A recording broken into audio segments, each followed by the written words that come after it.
최경영의 최강 시사.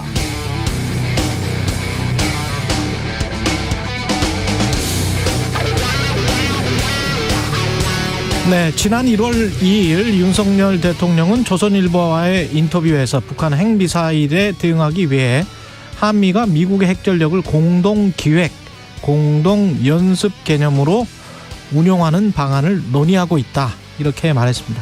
그러자 어제 백악관 기자단이 물어봤습니다. 지금 한국과 공동 핵연습에 대해 논의하고 있느냐? NO! 미국 바이든 대통령은 딱 한마디 아니다 라고 말하면서 돌아서 가버렸습니다. 그러자 다시 한국 대통령실이 서면 브리핑을 했습니다. 김은혜 대통령실 홍보수석은 아니다, 분명 한미 양국은 미 핵전력 자산의 공동기획, 공동실행 방안을 논의하고 있다고 주장했습니다. 아까는 공동연습이었고요. 뭐가 맞을까? 서로 모순되는 발언들이 이어지자 백악관에서 바이든 대통령에게 질문을 했던 로이터 통신은 후속 보도를 냈는데 거기에 이런 대목이 있네요. 미국 행정부 고위 관계자도 바이든 대통령과 같은 말을 반복했다, NO라고 말했다는 거죠. 한국이 핵 보유국이 아니기 때문에 핵 공동연습을 하는 건 지극히 어려울 것이다. 그러나 양국이 미국 핵무기 정보 공유, 공동기획, 궁극적으로는 모의 훈련도 검토하고 있다, 이렇게 말했다는데요. 역시 뭔가 불명확합니다. 처음에는 미국 고위 관리가 바이든과 똑같이 노라고 말했다고 했다가 그러면 마지막에는 한국 측 주장과 비슷한 것들을 검토하고 있다, 이런 식으로 말을 돌려버리면서 끝나죠. 그러나 뭐가 팩트고 어떤 게 동맹국 체면을 고려한 외교적 수사인지는 행간을 통해 알 수 있을 것 같습니다. 15년 정도 외신을 봐온 저로선 바이든은 노라고 말했고 미국 고위 관계자도 미국 대통령이 했던 말과 같은 말을 반복했다, 여기까지 팩트로 보이고요. 나머지는 지금은 해석을 해야 될 것 같습니다. 여러분은 어떻게 생각하십니까? 네, 안녕하십니까. 1월 4일 세상에 이익이 되는 방송 최경영의 최강시사 출발합니다. 저는 KBS 최경영 기자입니다. 최경영의 최강시사 유튜브에 검색하시면 실시간 방송 보실 수 있습니다. 문자 참여는 짧은 문자 50원, 긴 문자 100원이 드는 샵9730 또는 유튜브 무료 콩 어플도 많은 이용 부탁드리고요. 오늘부터 청취율 조사 기간입니다. 예, 커피 쿠폰도 보내드리고요. 다양한 질문, 의견 보내주시면 추첨 통해서 보내드리겠습니다. 최강시사 오프닝에서 언급한 한미 공동 핵 연습 논란, 누구 말이 맞는지 김종대 전 의원과 짚어보고요. 유인태 전 사무총장도 나오고 뉴스 일대기 준비되어 있고요. 그리고 뉴스타파의 봉지욱 기자가 대장동 의혹을 총정리하겠습니다.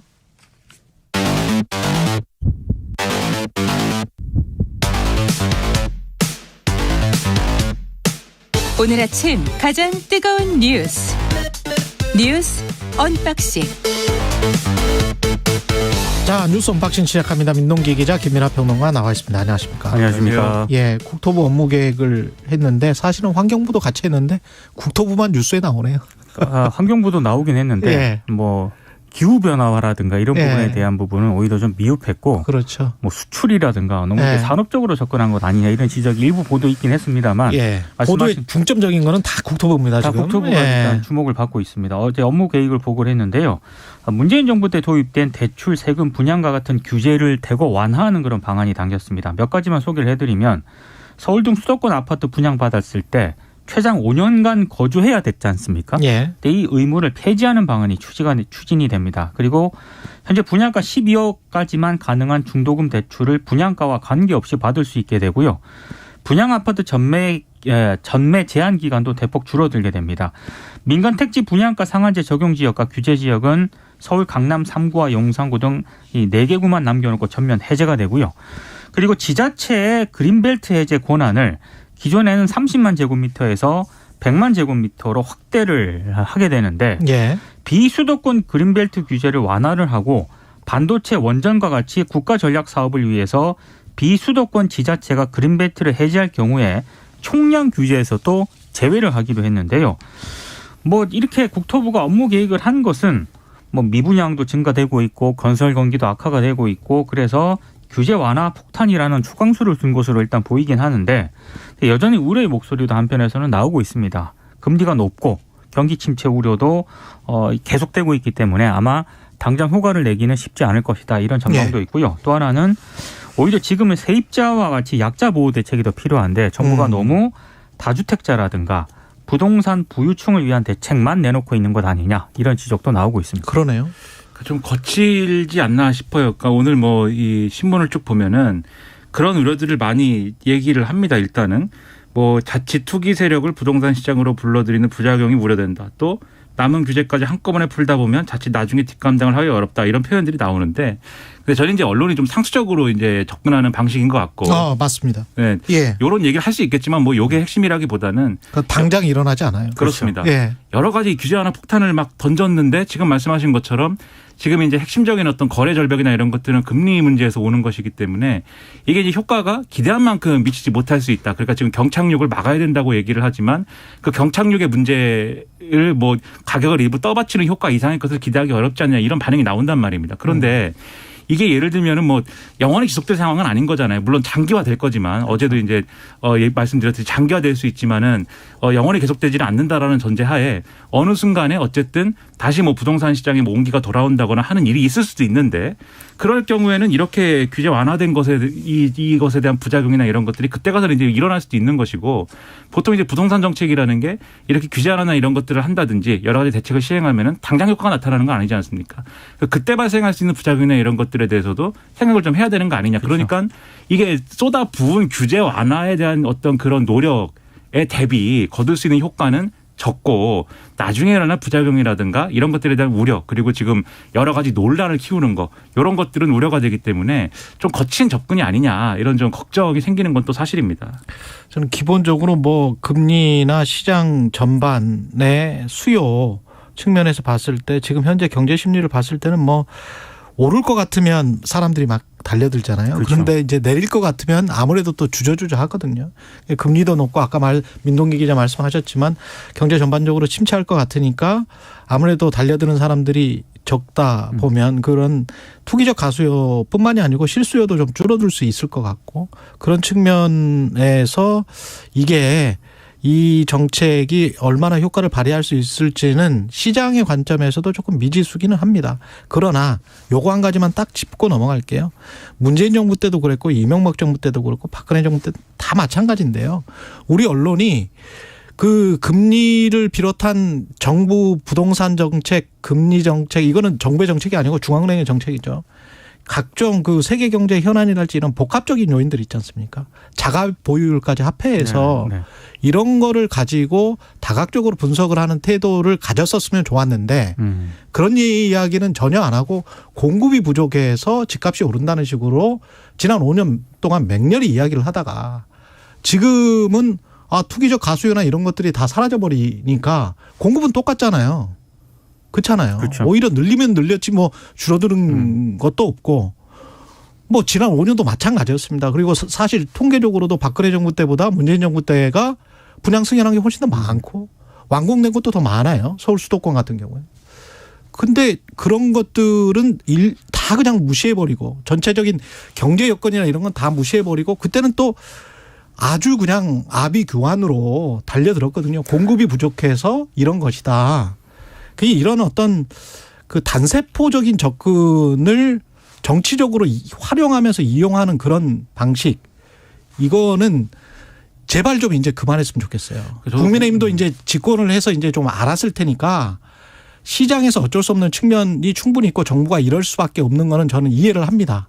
근데 그러면 그때도 그렇고 앞으로도 정말 복합적인 요인들 정말 장기적이고 단기적인 요인들까지 다 검토를 해서 이러이러합니다라고 국민들한테 설명을 하는 게 훨씬 정직한 태도인 것 같아요. 지금은 시기상조 이런 얘기하는 게 좀 어폐가 있을 수도 있는데 나중에 정말 집값 폭등하고 부동산 투기 막 다시 벌어졌을 때 지금 규제 다 걷어낸 거 있지 않습니까?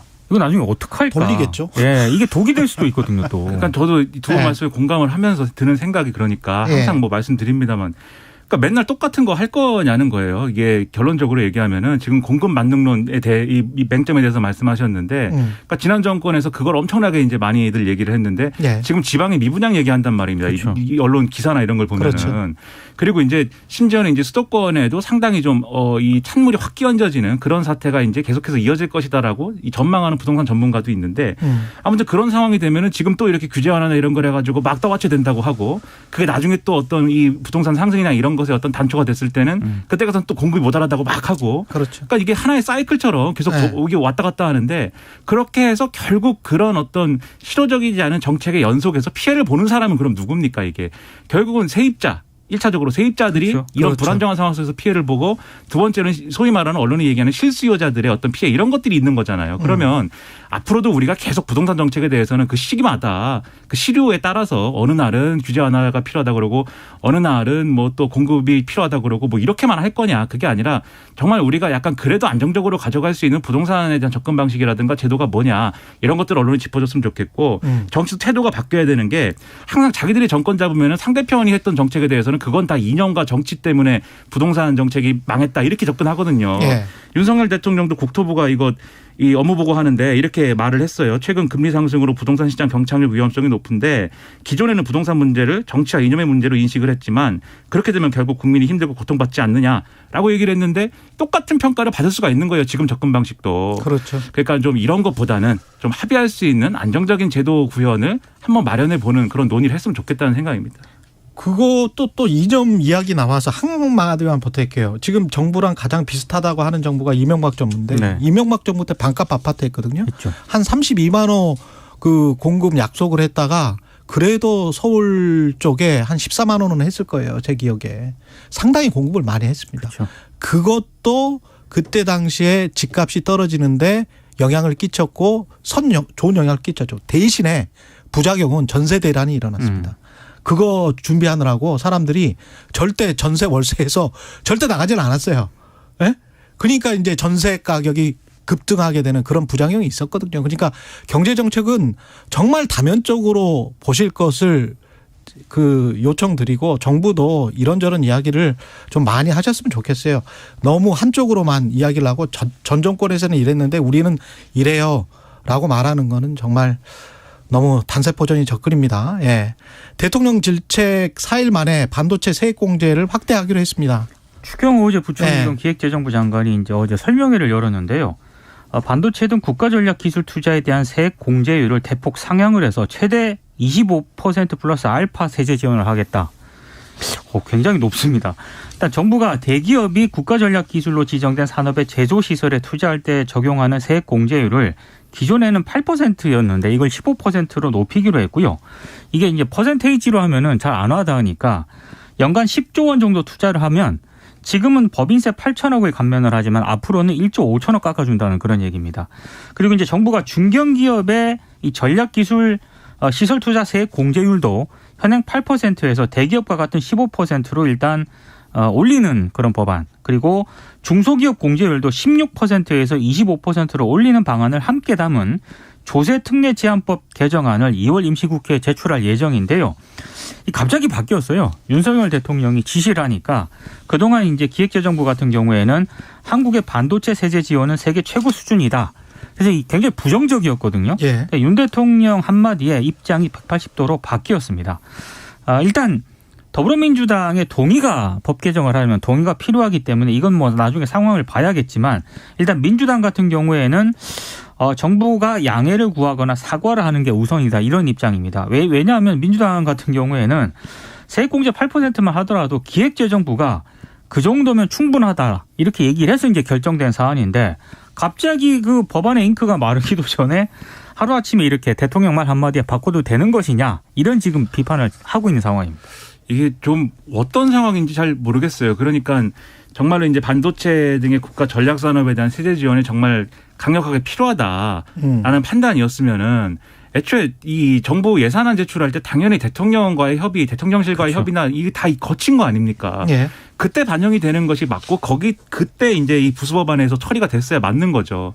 그런데 예산안을 처리할 때 예를 들면 다 감안할 거 아니에요. 예를 들면 반도체 기업에 대해서 이 정도의 세제 지원을 할 경우에 그러면 전체적으로 이제 적용이 되는 법인세율이나 이런 것들은 그걸 감안해서 어느 정도로 하는 게 맞고 뭐 이런 식의 논의가 이루어지는 게 우리가 생각하는 상식적인 거 아닙니까? 다 어쨌든 이 수혜 대상은 법인세를 깎아주던 이 세제 지원을 하던 수혜 대상은 이제 거의 동일한 기업일 것이기 때문에 그렇게 판단하는 게 맞을 텐데 이게 부수법안에서는 지금 보면은 기재부가 제출한 게 원래는 8% 세액공제 비율이 8%인데 그것대로 하자고 해서 기재부가 그거보다 올리자는 논의가 있었습니다만 그때도 이제 소개해드렸어요. 그것 때문에 기재부가 국회 논의에서는 올리자고 하는 주장이 있었음에도 안 올려져 가지고 오히려 이제 보수적인 어떤 논조의 신문들이나 이런 데서 비판을 한다. 그 말씀드렸는데 그때는 기재부가 이걸 강조하면서 또 법인세는 깎아줬고 그 법인세 깎아주는 거 부수법안 통과시켜 놓고 보니까 대통령이 또 지시를 해가지고 이 반도체 기업에 대해서 세제 지원을 해야 된다고 얘기를 하고 그러니까 이게 완전히 논의가 엉키지 않습니까? 이게 의도적으로 그랬다고는 뭐 볼 수 없겠지만 의도적인 게 아니라면은 이 예산안 논의에 대한 난맥상을 그대로 보여주는 거 아니겠습니까?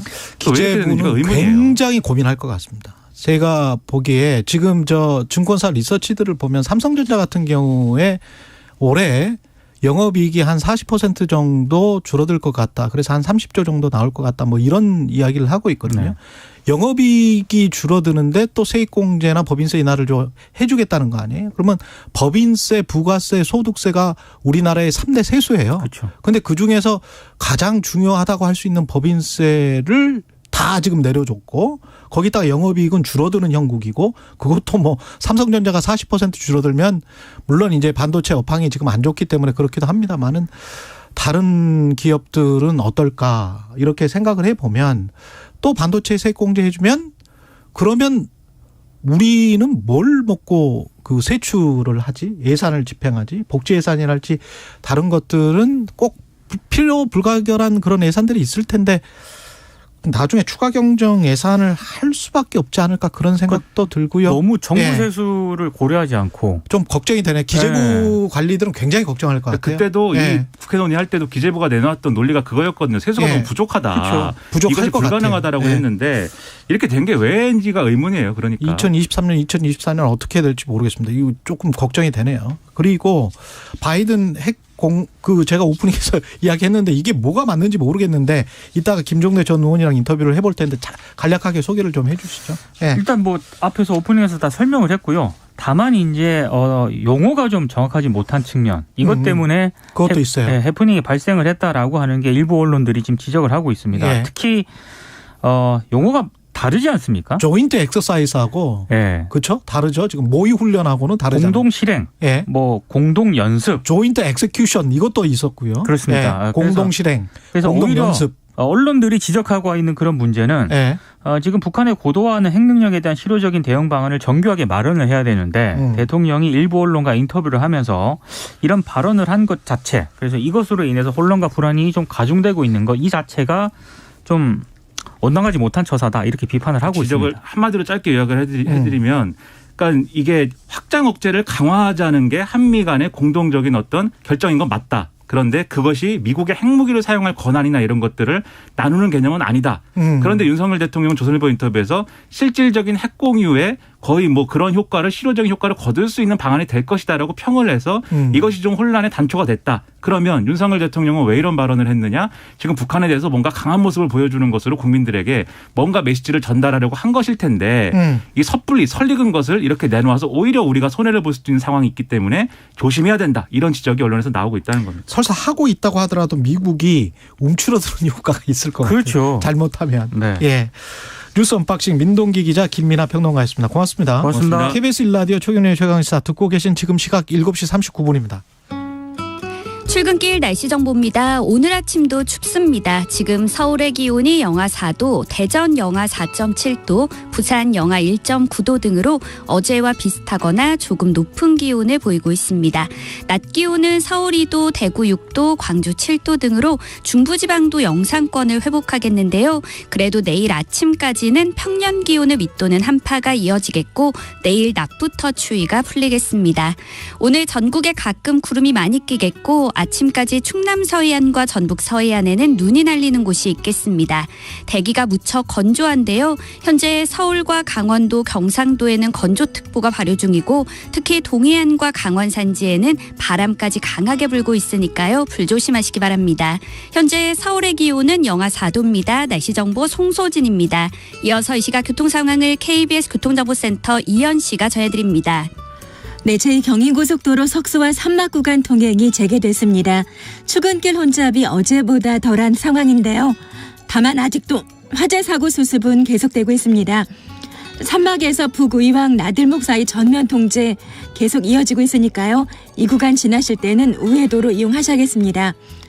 서울시내 올림픽대로 공항 쪽으로 암사에서 천호대교 쪽으로는 사고 여파를 받으면서 잠실에서 국회 앞까지 차가 많습니다. KBS 교통정보센터였습니다. 오늘 하루 이슈의 중심. 당신의 아침을 책임지는 직격 인터뷰. 여러분은 지금 KBS 1라디오 최경영의 최강시사와 함께하고 계십니다. 네, 바이든 미국 대통령이 한국과 공동 핵 연습을 논의하고 있느냐는 질문에 no, 아니다라고 답한 것을 두고 해석이 분분한데요. 관련해서 군사 전문가시죠. 김종대 연세대학교 통일연구원 개건 교수 전 의원 모셨습니다. 안녕하십니까? 네, 안녕하세요. 예. 신년 인터뷰에서 했던 발언은 한미가 윤석열 대통령은 이렇게 말했습니다. 한미가 미국의 핵 전력을 공동 기획, 공동 연습, 조인트 플래닝, 조인트 엑서사이즈 이렇게 이야기를 했어요. 예. 그리고 미국도 긍정적으로 검토하고 있다는 말도 덧붙였죠. 미국도 상당히 긍정적 입장. 예. 네. 그런데 이 이야기를 좀 쉽게 풀어서 이야기하자면, 네. 미국이 자신들이 갖고 있는 핵무기에 대한 접근권, 또 소유권, 사용권을 한국에 일부 제공한다는 얘기입니다. 이 말을 그대로 해석한다면요. 그대로 해석하면? 예. 전혀 가능성 없는 얘기죠. 이건 참모가 뭐 잘못 적어줬거나 아니면 윤 대통령이 잘못 이해하는 것으로 볼 수밖에 없는데요. 예. 사실은 이렇게 미국의 핵에 대해서 우리가 공동 기획, 공동 연습을 하려면은 이 굉장히 한미 관계에 혁명적인 변화가 필요합니다. 예. 우선은 한미 간의 핵 공동 기획 그룹이 있어야 되거든요. 예. 이건 뭐 아무나 핵 전쟁 계획 세우고 기획할 수는 없는 노릇 아닙니까? 예. 그런데 그런 어떤 공동 기획 그룹, 이게 나토에서 운영하고 있는 핵 공동 기획 그룹 MPG라고 하는 게 있죠. 한미 간에 합의가 돼야 되는 거고요. 예. 두 번째는 한미 간에 핵을 전담하는 핵사용 연합군이 창설돼야 됩니다. 일반 전투부대 핵탄두를 제공할 수는 없는 거 아닙니까? 예. 거기에는 핵사용에 대한 특별한 인가를 받은 전문 요원만 핵전쟁을 수행할 수 있거든요. 예. 그래서 모든 핵보유국은 별도의 전략 핵군을 보유하고 있습니다. 아무 전투원, 아무 부대나 핵을 사용할 수 있는 건 아니란 말이죠. 그러면은 이 핵전쟁 공동 연습을 하려면은 한미 공동 핵군을 창설해야 되는데 이게 가능하냐는 거죠. 그러면은 뭐 한국군의 전투기나 잠수함이나 미사일에 미국이 핵탄두를 그냥 줄 수 있겠습니까? 지정된 어떤 전력이어야 되고 미국의 핵사용 코드를 인가받은 전문 요원들로 편성을 해야 되는데 이건 별도의 핵군을 창설하는 거거든요. 이런 조치들이 다 충족이 돼야 가능한 얘기지. 그냥 한미 간의 핵 공동 연습이라는 건 있을 수가 없다. 물리적으로 불가능한 얘기고 이런 사전 절차, 어떤 주체, 방법 이런 것들이 한미 간엔 단 한 개도 합의된 게 없습니다. 예. 아니 근데 대통령은 무슨 보고를 받고 그러면 이런 이야기를 했을까요? 그러니까 지금 대통령이 착오를 일으킨 건 뭐냐면은 작년 9월에 한미 간에 2+2라 그래가지고 한미 확장업체 협의회가 개최된 적이 있어요. 예. 여기에서 그동안에 미국이 한반도에 공약한 extended deterrence, 즉 예. 확장된 억제력 제고에 예. 그 연습도 하고 정보 공유도 하고 실행력을 높인다는 합의가 이미 나왔고, 그 다음에 작년에 그 한미 연례안보협의회, 예. 그 국방장관 회담에서도 비슷한 공동 성명이 나왔어요. 그러면은 이게 핵에 대한 사용권과 소유권을 우리한테 제공한다는 얘기냐? 아니거든요. 그거는 확장된 억제력에 대한 합의는 이미 2005년 노무현 정부 때 한미 간에 합의된 것이고, 예. 그동안에 꾸준히 한미가 발전시켜 와서 특별한 게 아닙니다. 이거는 기존의 합의에 대한 동어 반복이자 거기에 대한 약간의 어떤 개선책을 담은 내용이지 사실은 그 핵사용과는 무관한 거거든요. 그러면 확장 억제 전력이라는 게 최대한 가면은 늘 뭐 항공모함을 배치한다든지 아니면 자주 온다든지 그런 횟수나 기간에 관한 문제를 의미를 하는 겁니까? 확장 억제 전략은? 그러니까 우선 전략 자산의 전개를 보다 좀 실효성 있게 하고, 그 다음에 그 한미 연합 훈련을 강화하고, 그러면서 그 미국의 어떤 그 변함없는 공약을 재확인한다 이 뜻이지. 핵무기를 뭐 아시아에 전진 배치한다거나, 또는 어떤 적극적인 핵사용 의지를 담은 새로운 계획을 작성한다거나. 심지어는 뭐 한미 간에 공동 연습을 한다거나 이런 합의는 아니란 말입니다. 그러니까 그렇군요. 이런 걸 착각하면 안 되는 거고 기존의 합의는 한반도 유사시에 미국이 해구산을 제공하는 어떤 전시의 미국의 행동을 담은 정치 공약에 불과한 거거든요. 이런 것들이 마치 평시에 이미 핵전쟁 수행을 모의 연습하고 준비하고 있다. 이렇게 오인을 해버리면 이거 대단한 착각이자 멍상이다. 군사적 망상이라고밖에 볼 수 없어요. 관련해서 로이터 통신 기자가 질문을 하니까 백악관 출입 기자단 중에 한 명인데 질문을 하니까 바이든 대통령이 노 하고 이렇게 딱 돌아서는 모습을 저도 봤는데 그 이후에 이제 대통령실이 우리는 이런 거를 진짜 하고 있다, 논의하고 있다라고 김은혜 홍보수석이 이야기를 했어요. 그리고 난 다음에 백악관의 고위 관계자가 이 비슷한 내용을 동호 반복을 하면서도 그러니까 아니다라고는 하는데 하지만 검토하고 있다. 근데 검토하고 있는 내용이 좀 한국에서 발표한 내용과 비슷한 것처럼 보이게 해줬거든요. 그러니까 한미는 정보 공유 강화, 비상계획 확대, 모의 훈련을 검토하고 있다. 이 워딩이 나왔단 말이죠. 이거는 어떻게 보세요? 아니 그러니까 자꾸 이렇게 여러 가지 돌려서 말할 게 아니라 미국의 핵무기를 사용하는데 한국이 결정에 참여한다거나 사전에 모의 연습, 핵전쟁 연습을 할 거냐 말 거냐 이렇게 질문을 좁혀서 물어봐야 될 사항입니다. 질문을 좁혀서? 그러지 뭐 확장 억제력이라는 거는 매우 추상적이고 포괄적인 개념이라 가지고 뭐든 다 할 수 있는 개념으로 돼 있고 이건 이미 2005년에 다 한미 간에 합의된 내용이에요. 구체성이 결여돼 있어요. 그러니까 비상 계획을 한다, 뭐 연습을 한다, 전략 자산을 제공한다. 이런 합의는 예전에 다 있었던 건데 단지 더 강화한다는 뜻 아닙니까? 그러니까 한미가 다른 얘기를 하고 있는 거고. 우리 윤석열 대통령이나 용산의 분위기는 뭐냐면은 그게 아니라 핵의 사용을 전제로 한 모의 군사 훈련을 평시에 하자 이 얘기거든요. TTX라고 하는. 그렇죠. 이런 부분들은 한미 간에 구체적인 언어로 표현이 돼서 합의된 그런 소식을 제가 들어본 적이 없고. 아니 미국 고위 당국자도 TTX와 관련해서 테이블탑 연습이죠. 테이블탑 엑서사이즈인데 모의 훈련이라고 지금 제가 번역을 해서 말씀을 드리고 있고요. 그 TTX와 관련해서는 looking at, 검토하고 있다, 살펴보고 있다 이 표현을 했어요.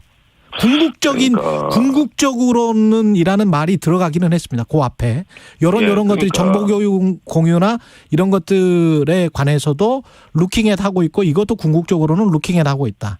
검토하고 있다. 이렇게 지금 이야기를 했습니다. 그건 립 서비스에 불과하다고 봅니다. 립 서비스다. 왜 그러냐면은 지금 바이든이 미국 내에서 공화당으로부터 가장 공격받는 대목이 뭐냐면 핵 현대화 계획에 대해 소극적이다. 푸틴은 2,000개가 넘는 전술핵을 갖고 있는데 바이든은 여기에 관심이 없다. 예. 그러면서 NPR이라고 하는 핵태세 검토 보고서에도 너무 소극적이다. 이렇게 되니까 바이든 대통령은 원래 핵 없는 세상을 이야기해 온 사람이고 예. 미국 정책의 핵심은 비확산입니다. 그런데 그 핵전쟁 연습을 동맹국과 하고 계획을 작성한다든가 이렇게 되면 바이든이 관점에서는 이건 명백한 핵 확산이거든요. 그래서 그 어떤 가치 규범상 예. 일단은 인정할 수가 없고 예. 그 TTX라는 것도 미국이 주도하되 한국군이 참관 정도 하거나 아니면은 어떤 사후 통보 정도 받는 나토식 이게 바로 나토식 핵공유 모델인데 그런 정도의 어떤 소극적 위치에 머무르는 것이지 처음 기획 계획 연습을 전부 모든 과정을 같이 하는 모의 연습으로 보기 어렵습니다. 그래서 예. 한국이 하도 졸라대니까 그럼 검토는 해보자 이렇게 하면서 사실상 핵에 관한 미국의 독점권을 그대로 유지하는 방향으로 처리할 것으로 예상이 됩니다. 립서비스다. 북한 이야기 좀 해보죠. 북한이 600mm 초대형 방사포를 공개를 했는데 네. 이게 어떤 의미입니까? 아니 제가 그 20대 국회에서 국회의원 할 때 제일 놀란 게 그 군 관계자들로부터 전방에 북한에 400mm 방사포가 배치되어 있다는 소식을 듣고 깜짝 놀랐거든요. 그때 400mm였어요. 그때는? 아니 300mm. 300mm. 예. 300mm가 나와서 세상에 그런 무기가 있냐. 예. 이러면서 제가 아주 충격을 받았던 기억이 생생한데 불과 채 3, 4년도 지나지 않아서 이번엔 600mm 포를 30문을 만들어가지고, 그 군수공업 기술자들이 당에 기증했다 이거예요. 근데 이 600mm라는 거는 보니까 400km 정도 사정거리를 날아가고, 그 다음에 전술핵 무기를 탑재할 수 있고, 또 이동식 발사대에서 발사할 수 있고, 그 다음에 저공으로 날아오기 때문에 레이더 탐지가 어렵고, 이게 다 충족되는 무기거든. 그러니까, 이게 어떤 한반도 전쟁에 있어서 새로운 게임 체인저라고 할 수가 있고. 그 정도군요. 거기에다가 다른 탄도 미사일하고 섞어서 쏜단 말입니다. 예. 그게 이제, 전술 무기 3종 세트 하면은 북한판 이스칸데르, 북한판 에이타킴스, 그 다음에 이 600mm 초대형 방사포예요. 이 세 가지를 섞어 쏘기를 할 경우에는 무엇에 대비해야 될지 우리는 판단을 못하는 것이죠. 탄도미사일을 요격할 것인지 방사포에 대비할 것인지 그리고 대비하는 방법이 다 다릅니다. 패트리어트 같은 어떤 요격미사일로 탄도미사일을 방어할 것인지 아니면 이스라엘제 아이언돔이라고 하는 이런 어떤 무기를 갖고 방사포에 대비해야 될 것인지 각각이 천문학적 제장이 필요하죠. 그러니까 이런 부분들로 해서 이번에는 게임 체인저 3종 세트를 완비하고 이거를 섞어 쏘는 전술을 선보인다. 이게 최근에 북한이 동해나 서해에 그 단거리 미사일을 발사하는 배경입니다. 북한은 계속 이렇게 위협적으로 한국을 압박할 것 같습니까? 어떻게 보세요? 그러니까 이제 북한의 열병식이 예정돼 있을 때 저는 1월에 할 거라고 봅니다만 이러한 신종 무기를 열병식 때 선보이고 그다음에 31일 날 지난해 마지막 날에 검수 사격을 진행했는데 그 성능의 신뢰성을 검증해가지고 그걸 공개해버리고 그다음에 실전 배치된 데 이제 김정은 위원장이 시찰이 되고 이렇게 되면은 대한민국 군대의 작전 계획을 지금 다 재검토해야 될 판이에요. 큰일이군요. 이것도. 예. 그리고 한 가지만 더요. 우크라이나 전쟁 같은 경우에 지금 러시아 군인이 러시아 쪽 발표로는 최소 63명, 이쪽 우크라이나 쪽 발표로는 400명 이렇게 나오더라고요. 이게 지금 어마어마한 사상자가 나오고 있는 것 같은데 전쟁의 양상이 지금 이게 어떻게 돼가고 있는 거죠? 우크라이나 군이 정보작전에서 러시아를 앞서는 것 같습니다. 정보전에서? 그래서 일단은 정확하게 러시아군의 그 주둔 위치를 파악하고 있었다는 것이죠. 이게 이제 미국이 제공한 스타링크 위성 체계하고 그다음에 상업위성이 제공하는 관측 영상을 미국의 국가정찰국 NRO가 분석해서 우크라이나 군대에 제공하는 시스템입니다. 그렇군요. 그러니까 정보가 판단에서 앞서고 있고. 그래서 휴대폰 감지를 할 수 있었구나. 그렇습니다. 그러니까 뭐 우버 택시의 앱으로 군사작전을 해치워버리니까요. 예. 그런 부분들의 정보작전, 그 지휘 통제에서 앞서고 있고, 두 번째는 원래 우크라이나 동부에서는 러시아군이 제공권과 병력 수에서도 앞서고 있었는데, 예. 이 비교 우위도 사라져가고 있습니다. 그러네요. 이렇게 되면 동부 지역에서 우크라이나군의 겨울 전쟁에서 대대적인 반격이 가능한 것으로 보여지고, 또 젤렌스키 대통령은 더 큰 야심, 즉 크림반도 회복까지도 꿈꾸고 있단 말이에요. 예. 그렇게 되면 이번 겨울 전쟁이 매우 격렬해질 것이다. 그다음에 종전 협정이나 정전 협상에 대한 전망이 다소 멀어진다. 그러면서 장기 소모전으로 갈 가능성이 커진 것이죠. 김종대 연세대학교 통일연구원 개건 교수였습니다. 고맙습니다. 감사합니다. 예, KBS 1라디오 최경영의 최강시사 1부는 여기까지고요. 잠시 후 2부에서는 유인태 전 국회 사무총장 만나보겠습니다.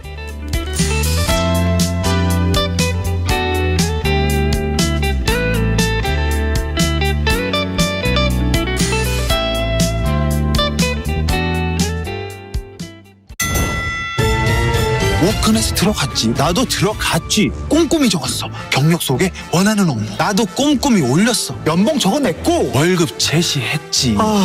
찾을 수 있을까? 힘들 거라 생각했지. 그런데 콕 찍어주더라고. 누가? 워크넷 AI 서비스가 내가 찾는 일자리를 착착착, 내가 찾는 인재를 척척척. AI가 내줘준 황홀한 만남. 열정과 열정을 잇다. 워크넷 고용노동부.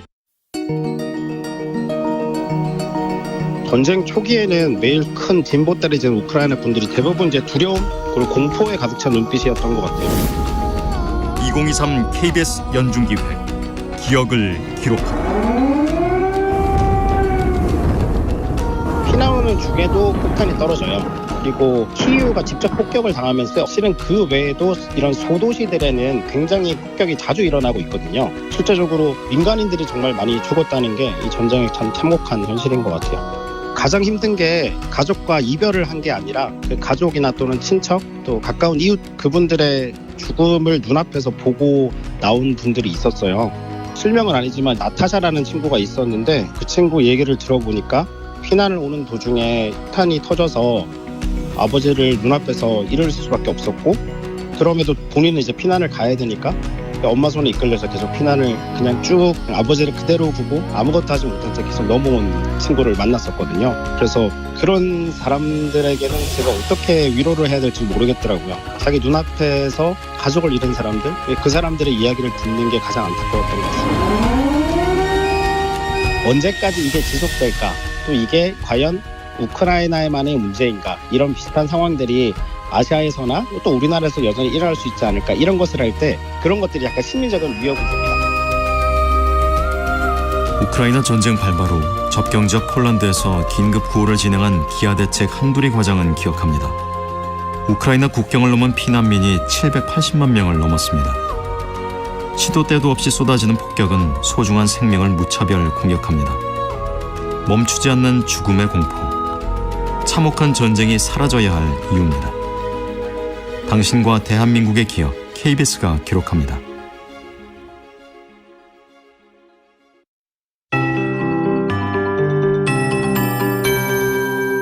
KBS 58분 날씨.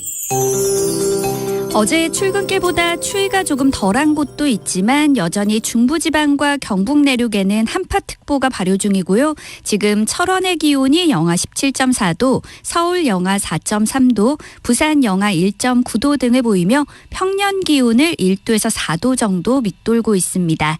그래도 기온이 조금씩 오르고 있어서 낮에는 서울 2도, 대전 5도, 대구 6도, 광주 7도 등으로 오늘은 중부지방의 기온도 영상권을 회복하겠습니다.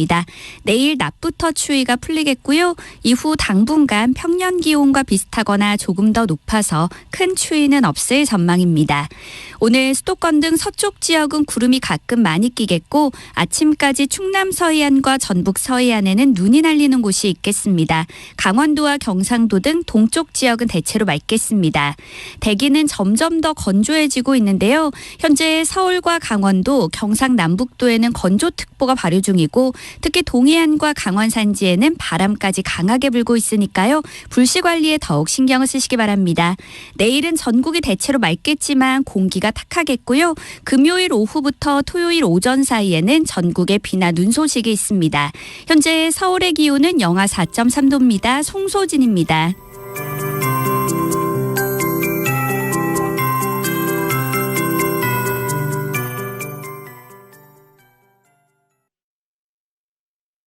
정성을 다하는 국민의 방송 KBS가 8시를 알려드립니다. AM 711kHz, FM 97.3MHz, KBS 1라디오입니다. HLKA.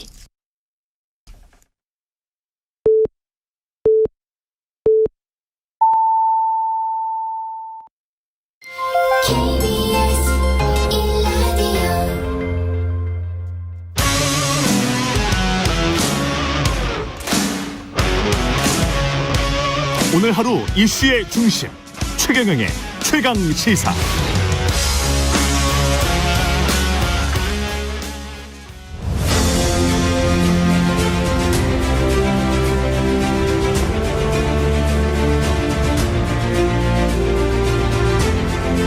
네, 올 한 해 우리 정치가 나아갈 방향을 모색하는 시간입니다. 새해를 맞아서 준비한 신년 특집 2023년 정치의 길을 묻다.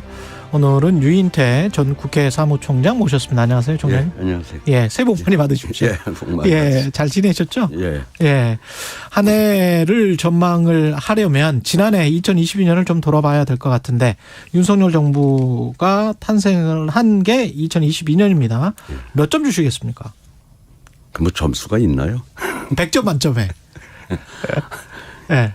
아니, 그럼 뭔 점수를 줘요? 그 줄 점수조차가. 아, 줄 점수가 없다. 아니, 그래도 뭐 60점이면 뭐 낙제점, D 이하, 뭐 50점, 뭐 그냥 마이너스입니까? 마이너스. 아니, 어쨌든 뭐 저기 여론조사에서 나오는 뭐 그게 30점에서 40점? 낙제점이죠. 낙제점? 예. 뭐 왜 그렇습니까? 왜 낙제점입니까? 정치인 출신으로 보시기에는. 도대체 아직 그 정치인 윤석열이 아니고 네. 검사 윤석열로 보였잖아요. 그동안 행동해온 게. 예. 어떤 측면에서 좀 구체적으로 말씀을 해 주시면. 검사 윤석열. 여전히 검사 윤석열이다. 그렇죠. 그러니까 우선 대통령은 제일 큰 기능이 예. 국민을 통합시켜야 되는데 아직까지 뭐 야당 인사하고는 한 번도 만난 일이 없지 않습니까? 되고 나서. 예. 가령 문재인 대통령도 보세요. 그 당선돼서 처음에 청와대 뭐 원내대표들인가 5명을 예. 상춘제에서 오찬을 하고 뭐 또 당선되자마자 맨 처음에 야당 당사부터 찾아가고 그랬잖아요. 예. 근데 지금 윤석열 대통령 돼가지고 지금 도대체 한 번도 그걸 그 야당 쪽 인사하고는 아마 상견례조차도 안 하지 않았습니까 지금까지? 예. 이런 대통령이 어디 있어요? 이런 대통령이 없었다. 예. 그러면 지난번에 이제 신년 인사회 때 전화 없이 이제 이메일을 보냈던 것 같아요. 행정관이. 그렇게 해서 이렇게 초청한 거는 어떻게 보세요? 근데 저도 청와대 정무수석을 했잖아요. 아, 청와대 정무수석 하셨죠, 참. 했잖아요. 근데 원래 신년 인사회는 야당은 초청을 안 했었어요. 원래는 과거에는 초청 안 했군요. 난 그래서 뭘 야당도 했나 했더니 그게 이제 뭐 박근혜 정부 때부터 야당 대표도 뭐 초청을 해서 뭐 간 경우도 있고 안 간 경우가 더 많고 뭐 비슷비슷한 것 같아요. 예. 근데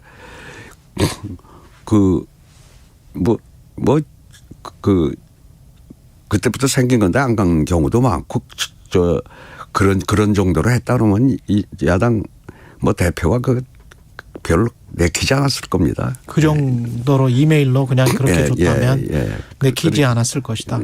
대통령이 새해에는 어떻게 정치를 해야 될까요? 글쎄, 근데 이제 저는 좀 고쳤으면 좋겠다 싶은 것들. 감회가 새로운 게 예. 어쨌든 뭐 신년 인터뷰에서 그 선거제도를 예. 들고 나왔잖아요. 그렇게 예. 중대 선거제 이야기를 했죠. 그런데 예. 뭐 그 방법론까지 대통령이 얘기할 건 아니고 예. 결국은 다당제가 비례성이 강화되고 이 좀 다양성이 보장되는 그러니까 현재 저 대통령 중심제에다가 이 양당제라고 하는 거는 예. 이거는 정치가 실종되는 제도거든요. 될 수밖에 없는 구조다. 우리 지금 6공화국 생기고 35년 동안에 쭉 경험한 거 아니에요? 예. 대통령 선거에서 진 정당은 또 다음 날부터 다시 전쟁 시작에 5년 후에 그렇죠. 그 고직 탈환을 위해서 지난 뭐 7, 8개월도 다 그랬었던 것 같고 그런 거 아니에요? 예. 그러니까 이 같은 선거제도 지금의 이 정치제도는 이대로 더 지속해가지고는 정말 이 나라에 장래가 없다, 미래가 없다 이렇게 아주 보여지잖아요. 그게 뭐 중대선거구제든 독일식 정당 명부제든 예. 뭐 내각제든 뭔가 바꿔야 된다. 예. 예. 근데 이제 그 선거제도는 그러니까 뭐 여러 가지 방법이 아까 그 다양성과 예. 비례성을 더 강화하는 결국은 지금 기호 1, 2번만이 생존하는 생태계 아니에요. 지금 이 예, 선거제도가. 그렇죠. 예. 그러니까 좀 소수 정당 또 요새 세상이 얼마나 이게 다원화돼 있어요. 근데 딱 그 두 개 정당 밖에는 생존이 안 되는 이런 지금 선거제도를 가지고 있다 보니 예. 뭐 같은 당의 대표를 저렇게 억지로 쫓아내고 뭐 그러고 있잖아요. 저 당도 그렇고 이 당도 뭐 수박이니 무슨 개딸이니 서로 따로 당을 해야지 왜 한 당에 섞여가지고 그게 이 생태가 1, 2번밖에 안 되니까 여기 같이 모여가지고 그 난리들을 치고 있는 거 아닙니까? 그런 측면에서 어제 김종인 전 비대위원장이 중대선거구제든 뭐든 간에 기득권 정치인들이 지금 국회에 있기 때문에 본인들이 뭘 할 수는 없을 것이다. 사실상 불가능하다. 현실적으로는 그 이야기 하나 하고 양당은 뭐 어쩔 수 없는 지금 현재 상황이기 때문에 뭐 내분이 있고 뭐가 있더라도 분열되지 않고 그냥 갈 것이다. 국민의힘도 민주당도 그렇게 예측을 하시던데 어떻게 보십니까? 지금의 선거제도에서는 네. 그대로 가지. 이런 선거제도에서는 그대로 갈 수밖에 없다. 지금까지 네. 이 분당을 해가지고 선거 앞두고 네. 성공한 사례가 열린우리당이 한 번 있었고요. 이제 2003년에 그러고는 그다음에 뭐 2.12 선거혁명이라고 85년도에 이제 그 신당이 나와가지고 뭐 기존의 민한당 야당을 그냥 좀 제압을 한 일이 한번 그건 지금도 그 선거혁명이라고 하는 그 두 번밖에는 없었어요. 현실성은 어떻게 보세요? 지금 상황에서? 그러니까 지금 윤석열 대통령이 아직 임기 초반에 힘이 있는데 대개 저 선거제도 개혁에 대해서는 보수 계열 정당이 좀 거부 반응이 더 컸거든요. 물론 그건 이쪽에도 또 저 민주당 쪽에도 다 찬성하는 건 아니에요. 또 그렇겠죠. 그렇겠죠. 여러 조건에 따라 좀 뭐 다르긴 한데.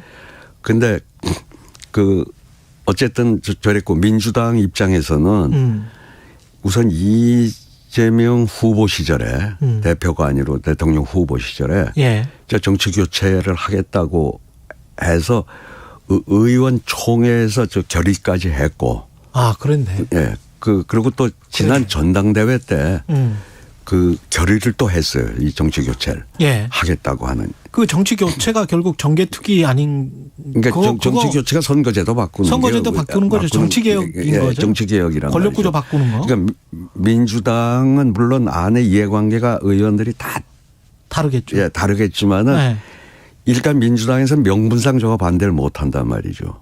그렇게 하겠다고 후보 시절에 해서 의원총회가 했고 전당대회에서 더군다나 결의까지 해놓은 상황이란 말이죠. 지금. 국회의원들은 분명히 본인의 지역구 그다음에 본인의 당선 여부 그다음 그 2024년 선거 그것만 신경 쓰면서 이게 뭐가 나을까 비례대표를 강화시키는 게 나을까? 뭐 권역별 비례대표 아니면 중대선거구 그거 가지고 이제 굉장히 계산을 하지 않을까요? 글쎄 그러니까 지금 네. 그러니까 꼭 뭐 이 다양성과 비례성이 강화되는 선거제도라는 게 중대선거구만 있는 건 아니니까. 그러니까 이제 대통령은 원래 후보 시절에도 이 공약을 했고 또 뭐 저번에 국회의장하고 만찬 때도 그 개헌 얘기를 김진표 의장이 꺼내니까 예. 이게 이 정치 개혁도 해야 된다 이 선거제도. 예. 그때도 또 이 얘기를 그러니까 지금 윤석열 대통령은 이거는 갑자기 튀어나온 건 아니고 오래된 이제 지론이었던 것 같아요. 예. 그러니까 지금 아직도 힘이 있는 대통령이니까 어느 때보다 좋은 기회를 맞았죠. 이 선거제도 개혁에. 어느 때보다 좋은 기회. 뭐 그걸 이해관계 때문에 뭐 그 현실적으로 불가능하다고 전망하는 분도 계실지 모르지만 저는 사실 감회가 새로운 게 20년 전에 꼭 2003년에 노무현 대통령이 대통령에 당선돼서 그 첫 국회 시정연설을 4월 2일인가요. 2월 25일 날 취임해서 그때 그 시정연설에서 이 한 특정 우리 지역주의가 아직도 뭐 강고하니까 특정 지역에서 한 정당이 뭐 3분의 2 이상을 못 얻게 하는 이 선거 제도를 고쳐 주신다면 이제 내년이 2004년이 총선이니까 내년 선거에서 이기는 다수당 내진 다수연합에게 총리 추천권을 드리겠다고 제안을 해요. 그 2003년에. 예. 그래가지고 저는 그때 야당이 된 그 당명이 그때는 뭐 민자당인가 그 한나라당인가 하여튼 거기하고 이 선거법 협상을 몇 달간 했던 당사자예요 제가. 그렇군요. 예. 그러니까 참 감회가 그러니까 어떻게 보자면 이 선거제도 개혁은 그 노무현의 꿈이죠. 그 노무현의 꿈이 이번엔 좀 이루어질래나 하는 어떤 설렘 같은 것도 있어요 저한테는. 근데 그 분명히 이제 명분이나 가치는 아까 말씀하신 표의 등가성, 비례성 말씀하셨고 그다음에 다양성 이거 국민들 모두가 다 찬성을 할 겁니다. 이 가치에 관해서는. 그렇죠. 그렇죠. 근데 이제 그 이해 타산이라고 해야 되겠죠. 어떤 정치적 그 제도 하에서 정치적 결과가 나오는데 중대선거구제는 누구한테 유리하고 권역별 비례대표제는 어떤 당한테 유리하고 독일식 정당명부제는 어떤 당한테 유리한 게 아마 이미 컴퓨터처럼 다 돌아가서 결과표를 가지고 있을 텐데 어떻게 보세요? 시뮬레이션이라는 게. 시뮬레이션은 별게 없습니까? 정확하지 않은 게요. 우선 선거제도가 생태계가 바뀌면 정당 생태계가 기호 1, 2번만이 살아남는 게 아니라면은 우선 정당들이 분화가 돼요. 그렇지 않겠어요? 그렇죠. 그러고 예를 들어 4명도 뽑히고 그러면. 그러면 아니 그 지금 유승민 그 전 대표나 이준석 대표나 이 사람들이 지금 어떻게 윤석열 대통령 저당하고 어떻게 함께 가겠어요? 지금으로서는 거기 아니면 갈 곳이 없으니. 그러니까 그런 거고. 또 이 민주당 쪽도 그 수박이니 뭐 개딸이니 서로 고만들 쌈박질하고 따로따로 살림 차려야죠. 원래 정당이라는 게 뜻을 같이 하는 동지들 간에 하는 건데 저게 이준석과 지금 그 당의 유승민이 그 사람들하고 동지라고 요새 보여집니까? 그러니까 이 정치 생태계가 완전히 달라지죠. 그리고 선거제도 바뀌면은. 그러면 온건보수, 강경보수, 온건진보, 그냥 진보, 이런 식으로 이렇게 좀 4당, 5당 이렇게 나뉠 수가 있다. 그렇게 돼야 또 건강해지고요. 우리. 그렇게 돼야. 우리 정치가. 그렇군요. 어떻게. 그래서 저는 그 20년 전에 그때는 이제 저쪽에 카운터파트가 홍사덕 돌아가셨지만 홍사덕 원내 총무였어요. 기억나네. 그리고 사무총장은 그 이재호 지금 공원이 그 당시 사무총장이었어요. 근데 뭐 주로 이제 이거는 원내 총무하고 주로 협상을 할 일인데 그 두 사람은 지역이 그때 은평이고 강남, 을이고 다 서울이었거든요. 이거 선거제도 개혁에 둘은 상당히 아주 환영을 하는 입장이었어요. 그렇군요. 근데 이제 당에 가서 주로 자기네 텃밭 영남 출신 의원들한테 뭔 소리냐 해가지고 설득을. 그래서 저는 그 당시에 이게 실현 가능성이 아주 희박하기 때문에 아예 낮춰서 제안을 한 게 대도시만 하자. 아, 대도시만 하자. 그러니까 그러면은 우선 영남에서도 나머지는 광역고 부산, 대구, 울산 세 군데만 광역시만 하자. 광역하자. 그리고 이제 수도권에는 이 4인 이상 뽑는 후에 여기 소위 위성도시라고 안양, 뭐 안산, 수원, 부천 전부 뭐 3명, 4명 예. 뭐 이렇게 뽑잖아요. 저 지금은 이제 그 고향까지 이렇게 하면 예. 여기 하고 3명 이상 뽑는 지역구 하고 그다음에 이제 광역시만 하자. 그러면 의석수가 그 당시에는 한 242석인가 지역구 의석이 있을 때 거기 3명 이상 뽑는 데서 뽑히는 국회의원 숫자가 한 110명 정도, 110몇 명이고 이제 소선거구에서 뽑힐 사람이 120몇 명이었어요. 저쪽이 조금 많았는데 예. 또 하나 이게 좋은 점은 이 광역을 이게 3, 4인 선거구로 쪼개잖아요. 예. 그러면 국회의원 정수가 좀 줄어들어요. 아, 그렇습니까? 그때 인구 기준에 따라서. 예. 지금 우리는 너무 이게 도시화가 되는 통에 그렇죠. 이쪽이 좀 과대대표돼 있잖아요. 도시 출신 의원들이. 예. 근데 그 숫자도 좀 줄어드는 뭐 그건 그냥 뭐 저것도 있고.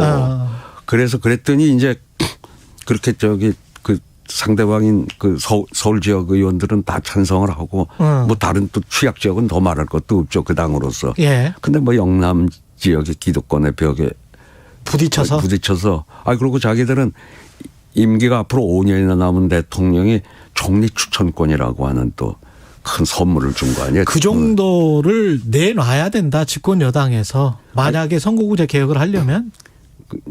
아니, 하여튼 노무현 대통령은 그렇게 제시를 했었다. 그렇게 제시를 했잖아요.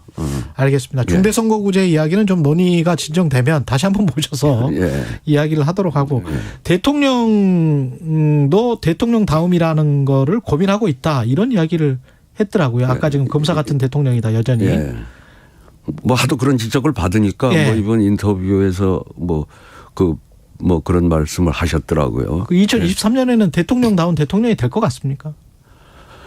근데 어쨌든 뭐 저는 이번에 이 선거제도만 이렇게 해서 6공화국의 이 고질적인 35년의 이 지겨운 정치 전쟁을 정치 개혁을 한다면 한다고 그러면은 뭐 다른 거 좀 못해도 저는 뭐 용서해 주겠다. 뭐 용서가 아니라 아마 60 최대 대통령이 될 업적을 남기는 대통령이 될 수도 있을 거라고. 아까는 봅니다. 거의 뭐 점수를 줄 수가 없다. 아니 그 지금까지 한 건 점수를 근데 이번에 저것만 잘하면 저건 최대 치적이 되죠. 그러면 0점짜리 대통령에서 100점짜리 대통령 되는 겁니까? 그렇게 될 수도 있는 거죠. 유인태 사무총장님의 기준은 정치 개혁을 꼭 해야 된다. 지금의 구조는 좀 바꿔야 되겠다. 국민의힘이나 민주당 현역 의원들은 어떻게 생각하는지를 모를 것 같습니다. 지금 현재 상황 있잖아요. 국민의힘의 지금 당권 주자들이 막 뛰고 윤심 겨냥해서 이런저런 말을 하고 이 상황은 어떻게 보십니까? 그 유승민 전 의원을 상당히 견제하는 것 같고. 네.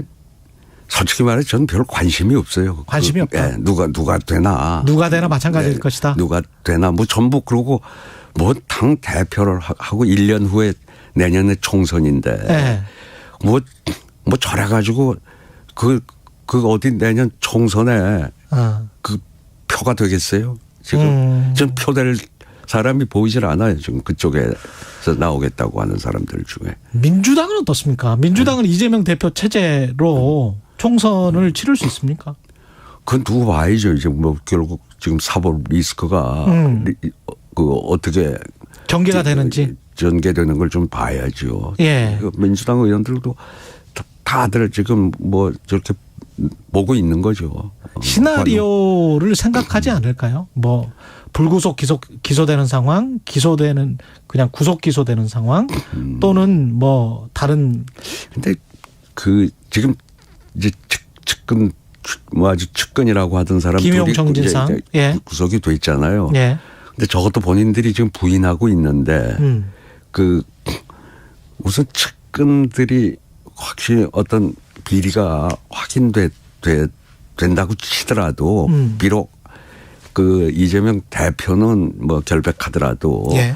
그랬다 하더라도 그 도의적 책임은 져야 될 거라고 저는 보는데 그 김용 정진상의 어떤 혐의가 인정된다면 그렇잖아요. 그러면 네. 도의적 책임, 정치적 책임은 져야 된다. 져야 안 되겠어요. 어떤 식으로 져야 될까요? 그래가지고 저기 대표직을 계속 유지할 수가 있을까요? 그 측근들이 그렇게 했다고 치면.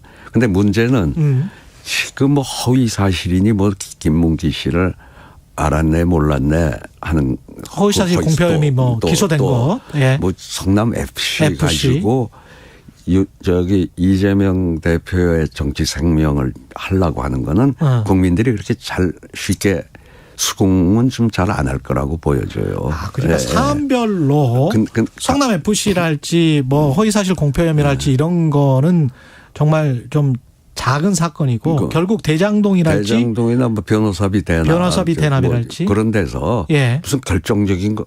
근데 그렇게 유능하단 검사들이 지금 달라붙어서 저거 문제까지 저는 뭐 수사를 몇 년을 더 하려고 하는 건지 그 아직까지는 뭐 확실한 뭐가 나온 게 없지 않습니까? 그러면 가정을 이렇게 한번 해보죠. 대장동 의혹과 관련해서 뭐 정진상이나 김용이 지금 말씀하신 대로 뇌물이나 정치자금을 수수를 했다. 검찰이 주장하는 대로. 그런데 그건 이재명 당대표와 상관이 없는 걸로 결론이 났다. 대장동도 무혐의다라고 하면 그럼에도 불구하고 정치 도의적인 책임은 져야 된다. 그러면 이재명 당대표의 정치 생명. 그거는 뭐 정치 생명까지는 아니래도 예. 적어도 그 측근이라고 그러고 또 이재명 대표가 결백을 믿는다고 그러고 계속 그 사람들이 뭐 압수수색 들어오고 또 저기 소환당할 때 예. 옹호를 해왔잖아요. 비호를 했잖아요. 본인이 옹호해왔다. 심지어 당까지 나서서 당 예. 대변인이 검 조작이니 어쩌니 했잖아요. 근데 이제 그게 그 확실하게 그 비리가 혐의가 인정이 된다고 하면은 적어도 저기 이재명 대표는 그 도의적 책임은 좀 져야 되겠죠. 그러면 문희상 전 국회의장이 말씀하신 것처럼 토끼도 굴을 3개는 판다. 예. 플랜 B, 플랜 C를 민주당이 어떤 플랜 B, 플랜 C를 준비를 해야 됩니까? 그건 뭐 그런 뜻으로 한 얘기가 아니라고 뭐 하는데 왜 거기다가 또 빗대가지고. 아니 뭐 보도는 뭐 또 그렇게 돼 있어. 제가 좀 잘못 알았을 수도 있습니다만은 하여간 그대로 해석을 한다면 그 굴을 파야 됩니까 지금? 파놔야 됩니까? 아니 근데 예. 닥치기 전에 예. 어떻게 될지 모르는데 아직은 전부들 아마 관망들을 할 거예요. 이게 어떻게 돼가나를. 근데 그런 와중에 뭔 준비가 되겠어요. 근데 닥치고 나면 또 그 정당은 다 그 길을 찾게 돼 있어요. 닥치면 예, 어떤 굴이든 팔 것이다. 예, 팔 거라며. 미리 팔 필요가 없다. 예. 예. 지금 남북 관계 관련해서 이제 윤석열 대통령이 핵 굉장히 좀 강조를 하고 국민의힘 의원들도 핵을 강조를 하고 남북 대치 상황이 좀 격화되는 것처럼 보여지는데 그래도 문제가 없다라고 생각을 하고 있는 것 같습니다. 이렇게 이제 압박을 하면 힘을 통해서 평화를 구축할 수 있다 이렇게 생각을 하는 것 같은데 이런 스탠스는 괜찮습니까? 글쎄요. 좀 대통령은 하여튼 어쨌든 국민을 불안하게 해서는 안 되잖아요. 예. 안 되는데 뭐 북에 대해서 저쪽이 또 말본세를 한마디를 해도 어디 참 듣기 고약스러운 말만 하잖아요. 뭐 북쪽에서. 그러니까 여기서도 뭐 그렇게 좀 그 말의 전쟁에서도 지면 안 되겠다고 그래서 강하게 하는지는 모르겠는데 뭐 그런 건 저기 대변인이나 정당 대변인이 몰라도 대통령이 직접 나서서 저러는 거는 어쨌든 국민들이 이러다가 잘못하면 뭐 전쟁 나는 거 아니야 하는 이제 불안감을 줄 필요는 없지 않습니까? 그렇죠. 예. 예. 아까 민주당 이야기하다가 마무리를 못 지으신 것 같아가지고 민주당 같은 경우는 새해 어떻게 해야 될까요? 뭐 우선은 이 대통령이 지금 그 민주당은 원래 대선 와중에도 아까 말씀드린 대로 이 정치 교체를 하겠다. 그리고 또 김동연 지금 지사하고 같이 이재명 그 당시 후보하고 예. 단일화를 하면서도 이걸 또 약속을 하고 단일화를 한 거라고요. 정치 교체를. 아, 정치 교체를 약속을 예, 하고. 정치. 그러니까 지금 과연 이제 저쪽 국민의힘이 이쪽에서 뭐 얘기를 해봐야 예. 듣겠냐 했는데 지금 대통령이 우선 이 얘기를 들고 나왔으니 뭐 이거는 그래서 저는 윤석열 대통령이 좀 새해는 말이죠. 그 6공학 이래 최대 지적이 될 수 있는 이 선거제도를 개혁하는데 예. 하려고 그러면 협치 없이 할 수가 없다. 할 수가 없잖아요. 예. 그리고 또 3대 개혁을 뭐 노동연금 교육 그걸 하겠다고 그랬잖아요. 예. 그 전부 협치 없이 어떻게 합니까 야당과. 이재명 그 대표의 사법적인 문제가 드러나면 드러나는 대로 예. 아니면은 만나서 머리를 맞대야 된다고 생각을 해요. 빨리 예. 머리를 맞대고 그러니까 협치를 해라. 지금 대통령 실제로 역할할 수 있는 게 얼마 안 가요. 중간 그거 또 돌면 하프라인 돌면요 힘 빠져서 총선이 일종의 정권 심판 그렇다고요. 그러니까 예. 지금 할 수 있는 기회는 앞으로 총선 때까지밖에 없어요. 없다. 예. 총선은 어떻게 전망하세요? 만약에 바뀌지 않는 선거제도라면 또 이렇게 어떤 팽팽하게 돼버릴까요? 그건 뭐 우리는 뭐 정치는 생물이라고 그러니까 네. 그때 가서 어디가 더 죽수냐 뭐 여기에 달려 있는 거니까 결국은 지금 전망하기는 뭐 그렇습니까? 예. 근데 뭐 한국 정치는 결국 어디가 더 죽을 쓰느냐입니까? 예. 뭐 그렇죠. 어디가 더 마이너스냐? 아니 누가 잘해서 지금 표 얻는 경우가 있어요. 상대방이 잘못해가지고. 예. 민주당이 지난 21대 총선에서도 저쪽이 광화문에만 나가가지고 뭐 태극기 부대하고만 대표가 놀다 보니 거기서 같이 단식하고 뭐 이러다 보니까 예. 어부지리로 이렇게 된 거지 뭐 그때 무슨 조국을 옹호하고 뭐 한 게 뭐 그거 잘했다고 펴줬나요? 예. 민주당이 만약에 윤석열 대통령이 그렇게 협치를 뭐 강조하면서 태도 전환을 한다면 예. 민주당은 당연히 뭐 그걸 받아들여서 같이 그래야죠. 당연히 그래야죠. 협치할까요? 그럼요. 당연히 예. 그럴 준비는 민주당은 원래 돼 있다. 이재명 대표 되자마자 예. 그 만나자고 몇 번 했는데 예. 뭐 하여튼 어쨌든 한 번도 저쪽에서 콜이 없었잖아요. 대답조차 없었잖아요. 거기에. 예. 그래 요청에 대해서. 국민의힘 어제 김종인 전 비대위원장 국민의힘에 인물이 없었기 때문에 윤석열 검찰총장이 됐다. 그런 식으로 이야기를 하더라고요. 대통령이. 민주당은. 그러니까 예. 우리 그동안에 예. 소위 6공화국 들어와서 예. 이 정치 불신이 강화되다 보니까 예. 하여튼 국회의원 몇 번 한 사람은 다 못 쓸 인물이 돼버리거든요. 국회가 제 기능을 못하고 예. 하여튼 계속 싸움만 해왔으니까 또 싸움을 해서 상대방을 악마화 시켜야 다음에 정권을 가져오니까. 그러네. 그러니까 국회의원들이 원래 여러 가지로 좀 괜찮은 사람들도 예?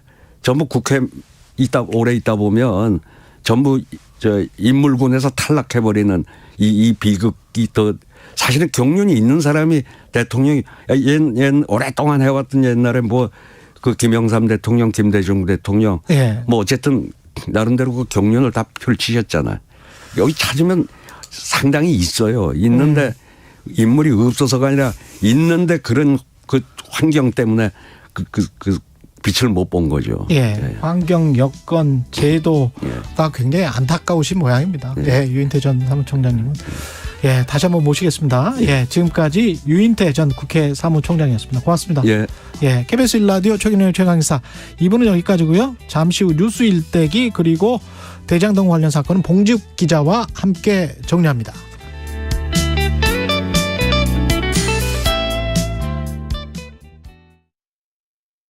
잠시 후 8시 반부터 일부 지역국에서는 해당 지역 방송을 보내드립니다. 손이 시려워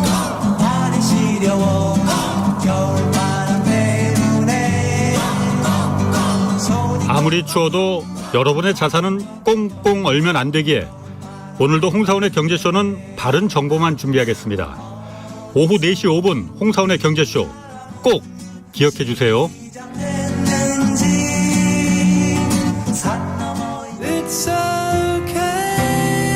진행은 서툴지만 내용은 알찹니다.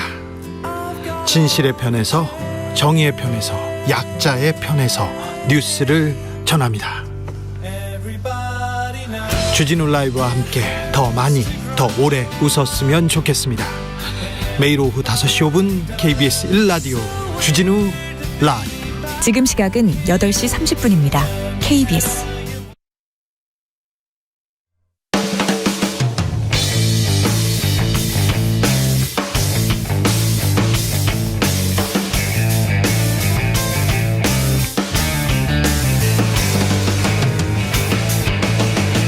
최경영의 최강 시사.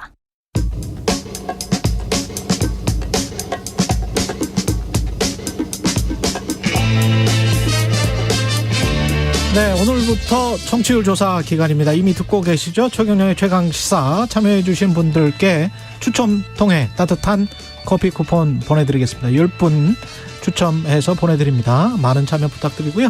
우리가 접하는 뉴스의 태초부터 지금까지 뉴스 일대기를 쫙 살펴보는 시간, 뉴스톱 김준일 수석 에디터, KBS 박대기 기자 나와 있습니다. 안녕하세요. 안녕하세요. 네. 뉴스톱 대표에서 김준일 수석 에디터 이름이 좀 길어지면서 왠지 좀 더 있어 보이는 것걸로 바뀌었네요. 길면 있어 보이는 거 하나가 있고요. 네. 또 하나는 네. 회사에서 네. 대표 이름 달고 나가서 네. 대통령 좀 까지 마라. 야당 대표 좀 비판하지 말라. 이런 얘기. 회사에 리스크로 온다. 이런 언론인의 냄새가 더 많이 나는 수석 에디터. 그런 강력한 요청을 받아서 제가 바꾸기로 했습니다. 나는 언론인이다. 김수석이라고 부르면 좀 높은 분이 더 되신 것 같아가지고. 에디터 저희는 이 이제 정도면. 김수석으로. 에디터는 편집국장이에요. 네. 수석 치프 에디터가 사실은 편집국장, 보도국장이란 뜻입니다. 그렇죠. 여기까지. 자랑은 여기까지. 선거구제 개편과 관련해서 윤석열 대통령이 조선일보 인터뷰에서 이렇게 치고 나왔는데 어떤 맥락이었을까요? 맥락은 이제 그 이 선거구조 개편이라는 이슈를 선점하는 그런 맥락이 있고 뭐 정치적으로 유불리를 따져 보셨을 것도 같은데 사실은 이제 윤석열 대통령이 그 후보 시절부터 본인이 소신이라고 얘기를 했었습니다. 그래서 좀 한 가지 좀 아쉬운 점은 그렇다면은 지난 한 9달 정도 그 대통령 선거 끝난 다음 시간이 있었을 텐데 그때 좀 미리 물밑에서든 물 위에서든 이런 걸 준비를 했었으면은 지금도 훨씬 스무스하게 준비가 됐을 텐데 왜 갑자기 지금 이 시점에서 하냐 그거는 좀 약간 아쉬운 점이고요.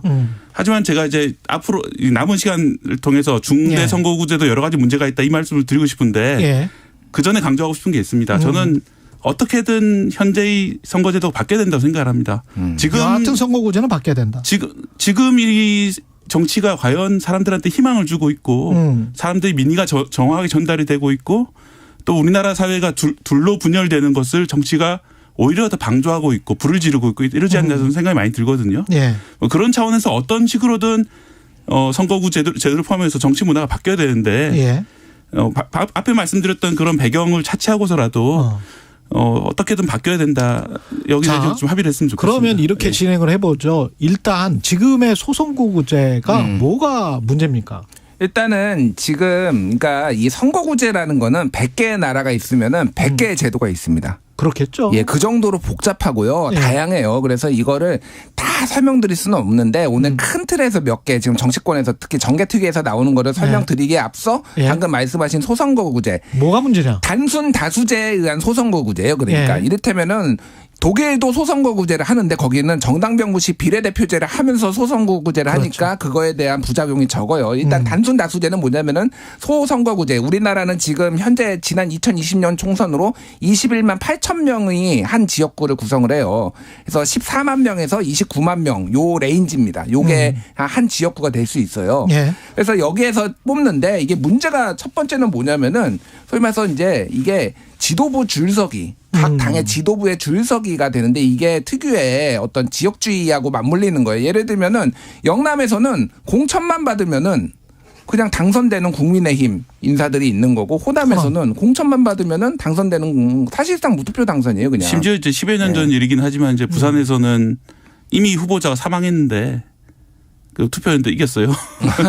사망했는데. 예. 그러니까 선거운동 시작 전에 사망을 했는데. 그래서 그 사모님이 되셨던가요? 되지 뭐 나중에 이제 다시 선거 열리는 그런 식으로 됐는데요. 언뜻 기억이 그렇게 나는데. 그런 식으로 돼서는 이제 사실 선거라는 게 요식행위가 돼버리고 특히 이제 뭐 수도권에서는 다를 수 있습니다. 그런데 이제 호남이라든지 영남에서는 뭐 그 선거 자체보다는 그 전에 공천을 누가 받느냐에 따라서 그렇지. 결과가 나와버리는 이런 일이 벌어지게 되고요. 공천 받으려면 줄 서기야 되고. 예, 그런 일을 좀 막자. 그래서 이제 소선거구제를 개혁하자 이런 얘기가 나오는 겁니다. 몇 개만 더 말씀드리면은 그래서 아까 유인태 총장님이 얘기했잖아요. 지도부에 줄서기, 눈치 보기가 있었고 또 하나는 이제 국회의원이 거의 시도 의원이에요. 구의원 같이 합니다. 예를 들면은 의정보고회를 하는데 막 다 쪼개놨잖아요. 제가 이번에 지하철역에 비를 안 맞게 뚜껑을 덮었습니다. 이런 거를 의정보고에 막 올려요. 그러니까 이거 도의원, 시의원들이 하는 일을 왜 국회의원이 하는지 모르겠어요. 그러니까 이거를 뭐 이를테면 다 쪼개 강남, 가불병 이렇게 있잖아요. 3개구가 있거든요. 그렇죠. 그럼 가불병끼리 또 싸웁니다. 어디에 뭐를 유치를 하느냐가 그래가지고 자기들끼리 또 싸워요. 제가 좀 단적인 사례를 말씀드리면 제가 이제 지역에서 그 기자 생활을 좀 했었는데요. 그때 단골 아이템이 국회의원들이 지역 이기주의 앞장선다. 우리 지역에 도로 깔았다고 또 쓸데없는 도로를 또 깔았다. 뭐 이런 걸 조지는 리포트를 해요. 그렇죠. 근데 국회의원들이 되게 좋아해요.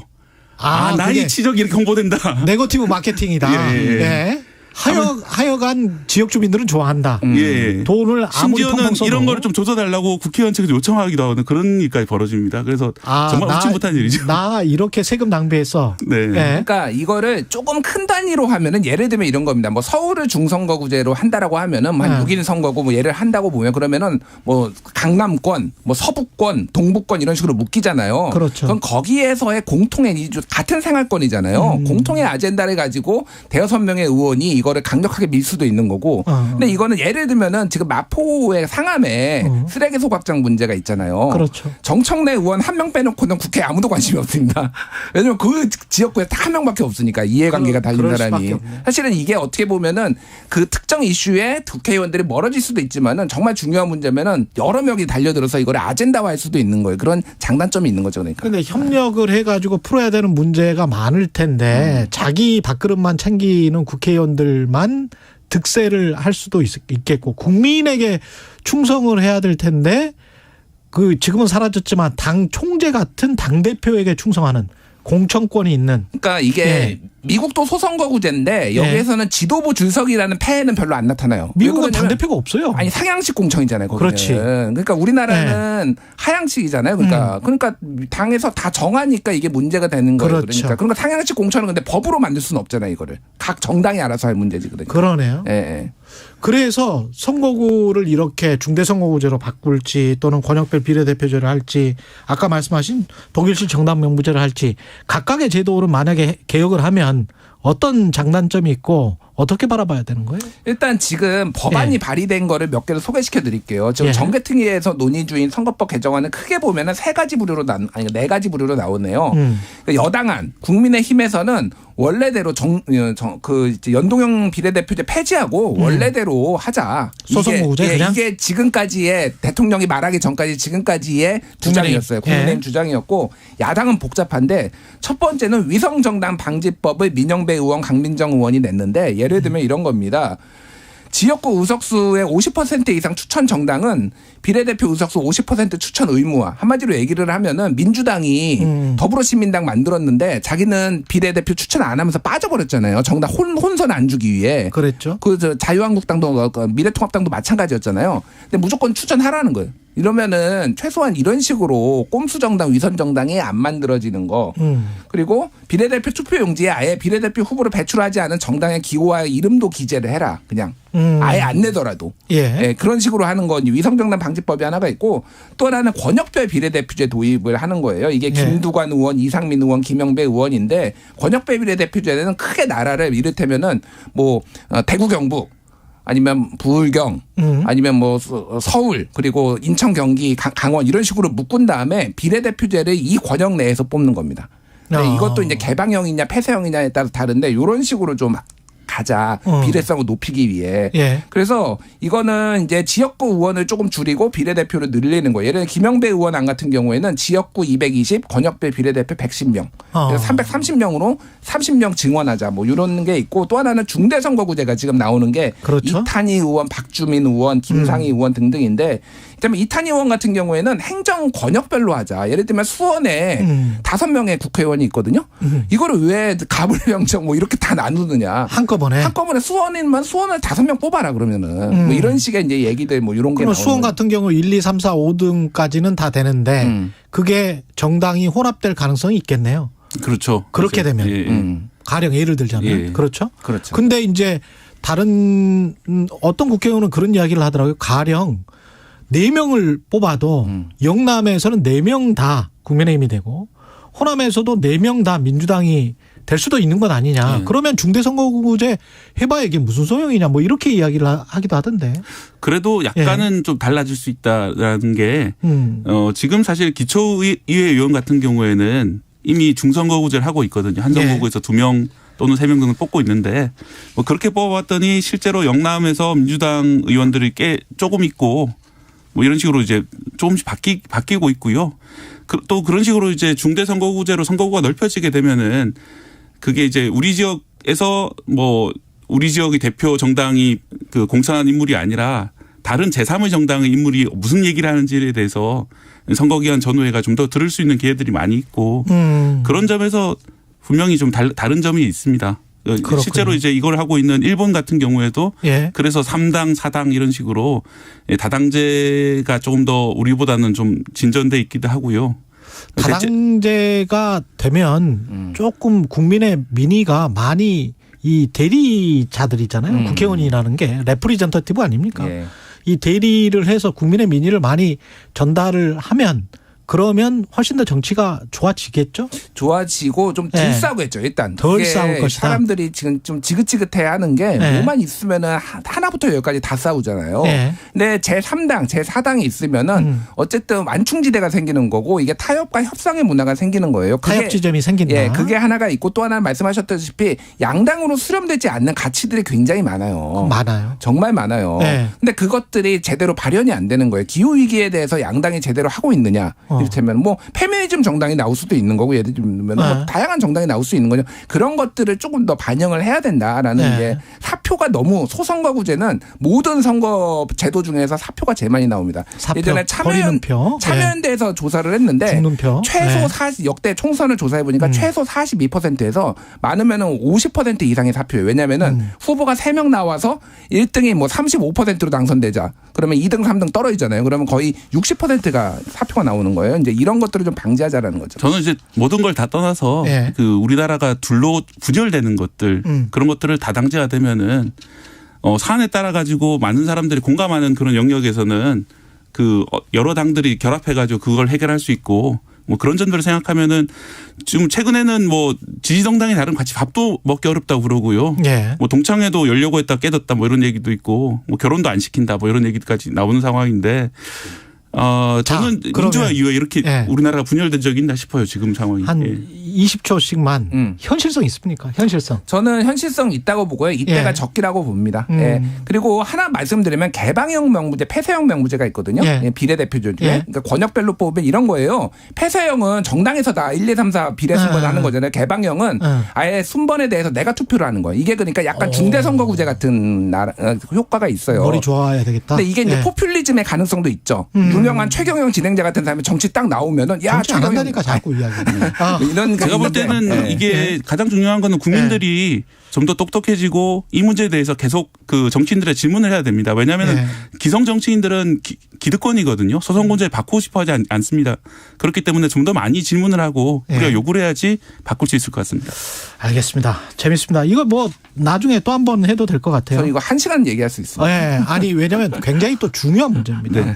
그래서 자주 이야기해도 충분히 좋을 것 같습니다. 뉴스톱 김준일 수석 에디터 KBS 박대기 기자였습니다. 고맙습니다. 감사합니다. KBS 1라디오 최경영의 최강시사 듣고 계신 지금 시각 8시 44분으로 향하고 있습니다. 이 시각 출근길 교통정보입니다. 수도권 제1순환고속도로 판교에서 일산 쪽입니다. 자유로 부근에서 화물차 사고 처리하고 있습니다. 노지 분기점부터 5km 구간 여파를 받고 있고요. 이 전으로는 안양터널에서 수리터널 쪽으로 막히다가 장수에서 송내 쪽으로 속도가 떨어집니다. 그리고 서울은 강남순환도로 수서 쪽인데요. 금천 요금소 하이패스에서 승용차가 도로 시설물을 들이받았습니다.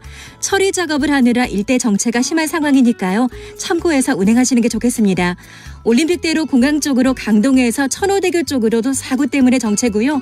잠실에서 한강대교 쪽으로는 구간 속도가 떨어지고 있습니다. KBS 교통정보센터에서 이현입니다.